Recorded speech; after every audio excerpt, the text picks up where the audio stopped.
वो कोई पाप कर्म थोड़ी है।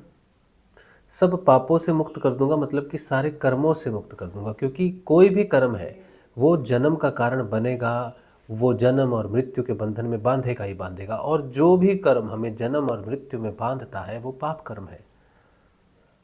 इसीलिए निष्काम कर्म का कोई फल नहीं है, सिर्फ भगवत प्राप्ति है। इसीलिए जब भी किसी की आप सेवा करो, कोई दान करो, तो ये मत सोचना कि आप कोई पुण्य कर रहे हो जिससे आपको पुण्य लाभ होगा, नुकसान भी हो सकता है।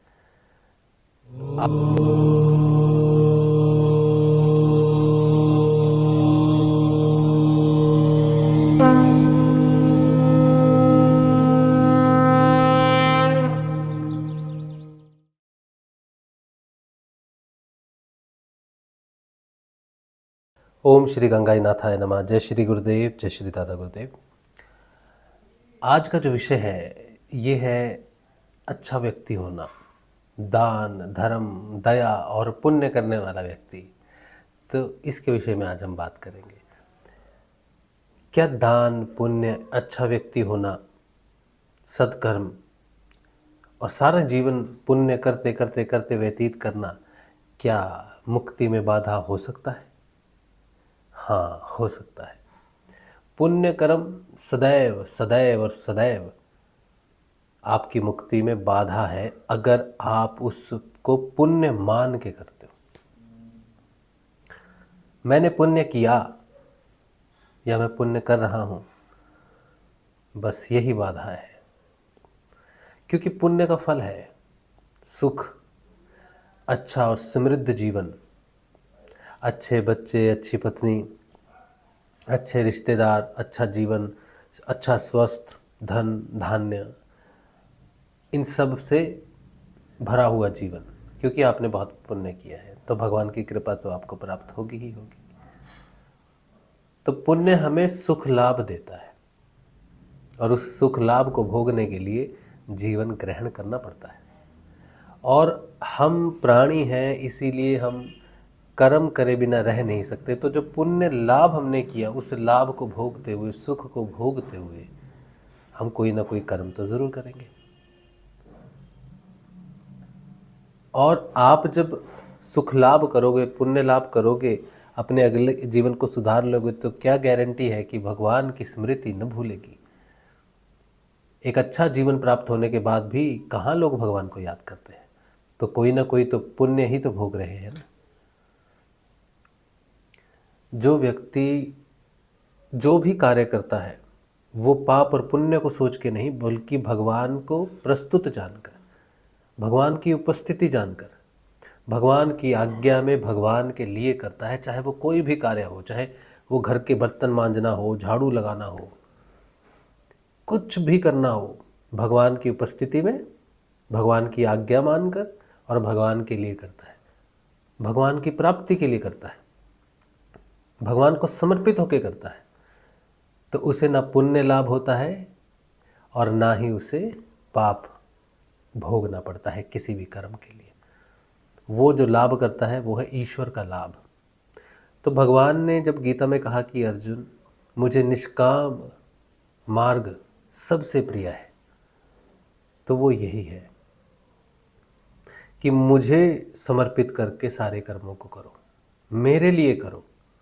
मैं ही करता भरता धरता सब कुछ मैं हूं, मुझे स्मृति में रख के सारे कार्य करो।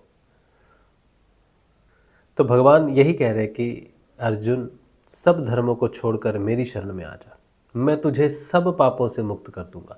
तो जब वो ये कहते हैं ना सब पापों से मुक्त कर दूंगा, तो वो पाप क्या है? वो कोई पाप कर्म थोड़ी है।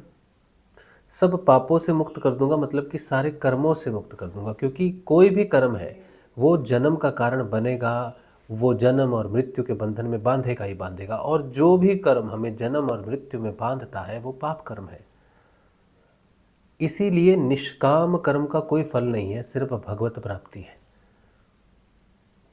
इसीलिए जब भी किसी की आप सेवा करो, कोई दान करो, तो ये मत सोचना कि आप कोई पुण्य कर रहे हो जिससे आपको पुण्य लाभ होगा, नुकसान भी हो सकता है। आप निष्काम भाव से भगवान को समर्पित होकर सारे कार्य करो, इसी में मुक्ति है। जिस साधना में हम हैं उसे सिद्ध योग की साधना कहते हैं। जब गुरुदेव ने हमें सिद्ध योग की साधना के बारे में जब दीक्षा दी, जब मैंने गुरुजी से दीक्षा ली, ऑनलाइन वीडियो के माध्यम से ही ली, कभी अपने गुरुदेव से मिला नहीं भौतिक रूप से, तब उन्होंने कहा था कि मैं जो दीक्षा देता हूँ वो गीता वाले निष्काम कर्म की दीक्षा है। और इसके साथ ही उन्होंने एक बात और कही कि जब आप नाम जपोगे ना तो आपको कुछ ही दिन में ए जपा जाप लग जाएगा। ए जपा जाप का मतलब है कि 24 आवर्स आपके अंदर वो बैठ गया जपने वाला, वो चेतन मंत्र आपके अंदर चेतन हो गया, वो अपने आप चलेगा। आप सो जागो, कुछ बातें करो, कुछ भी काम करो, वो अंदर चलता रहेगा, हमेशा जीवन पर्यंत चलता रहेगा। और जहाँ से ए जपा जाप किसी साधक को लगता है वहीं से आध्यात्मिक यात्रा शुरू होती है। और गुरुजी कहते हैं आप मेरा नाम जपो, ए जपा जाप लगा तो आपकी छुट्टी, फिर मुझ में कोई समर्थ्य है तो काम हो जाएगा। मतलब ए जपा जाप के बाद साधक का कोई योगदान ही नहीं है। मतलब पूरी जो यात्रा है मोक्ष पर्यंत वो गुरु भगवान के अधीन है। आपने भक्ति की, आपने तपस्या की, इसलिए मोक्ष मिला, उसमें कोई योगदान ही नहीं है आपका। ए जपा जाप के बाद आपका कोई योगदान ही नहीं है, सिर्फ साक्षी ही रह जाता है व्यक्ति। तो ये निष्काम भाव है, ये गुरु शिष्य परंपरा में ये गुरु है जो प्रकट होकर साधना करता है, शिष्य कभी कोई साधना नहीं करता। तो हमारे वाले में तो ऐसा ही है, हमारे सिद्ध योग में तो गुरु भगवान ही है जो ए जपा जाप रूप में आगे चल रहे हैं, फिर नाद में, फिर ध्यान में, सब कुछ वही कर रहे हैं, हम तो कुछ नहीं कर रहे। तो अगर आपको सिद्ध योग की जानकारी चाहिए तो आप मुझे व्हाट्सएप करें 8777211139 पे। मेरा नाम राजशिव है।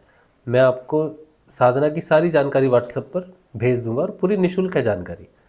सिर्फ नाम जपना है, 2 समय गुरु जी का ध्यान करना है, बस बाकी छुट्टी है। तो उम्मीद है कि आपको, आप किसी पुण्य कर्म में न फंसे, जो भी करें अच्छा कार्य करें भगवान की उपस्थिति में, भगवान को हाजिर मान के करें, बस यही जीवन का लक्ष्य होना चाहिए कि भगवान की प्राप्ति हो जाए बस। तो आज के वीडियो में इतना ही, फिर मिलेंगे हम लोग किसी और दूसरे विषय पर। जय श्री गुरुदेव, जय श्री दादा गुरुदेव। जय श्री गुरुदेव। मेरा नाम राजशिव है और मैं एक सिद्ध योग साधक हूँ। सिद्ध योग की साधना में मैं पिछले 4-5 वर्षों से सत्संग कर रहा हूँ और बहुत सारे ऐसे आध्यात्मिक प्रश्न होते हैं जो लोग सत्संग में पूछते हैं। तो उन प्रश्नों को थोड़ा सा ध्यान में रखते हुए मैंने 2 टेस्ट क्रिएट किए हैं, एक स्टेज 1 और एक स्टेज 2। दोनों में 35-35 प्रश्न हैं। अगर आप अपनी आध्यात्मिक नॉलेज टेस्ट करना चाहते हैं या देखना चाहते हैं कि अध्यात्म में आपने कितना समझा है अपने अंतःकरण को, अपनी यात्रा को, तो कोई भी आपका अगर प्रश्न हो तो आप ये 2 टेस्ट, जिनका लिंक मैंने नीचे दिया है, आप हमारी वेबसाइट पे जाइए। वेबसाइट का नाम है satyavan.org, SATYAWAAN.org। आप दोनों टेस्ट को परफॉर्म कीजिए। जो भी रिजल्ट आएगा उससे आपको पता चलेगा कि जो भी आपकी नॉलेज है वो किस स्तर पर है या कितना आप जानते हैं। जय श्री गुरुदेव, जय श्री दादा।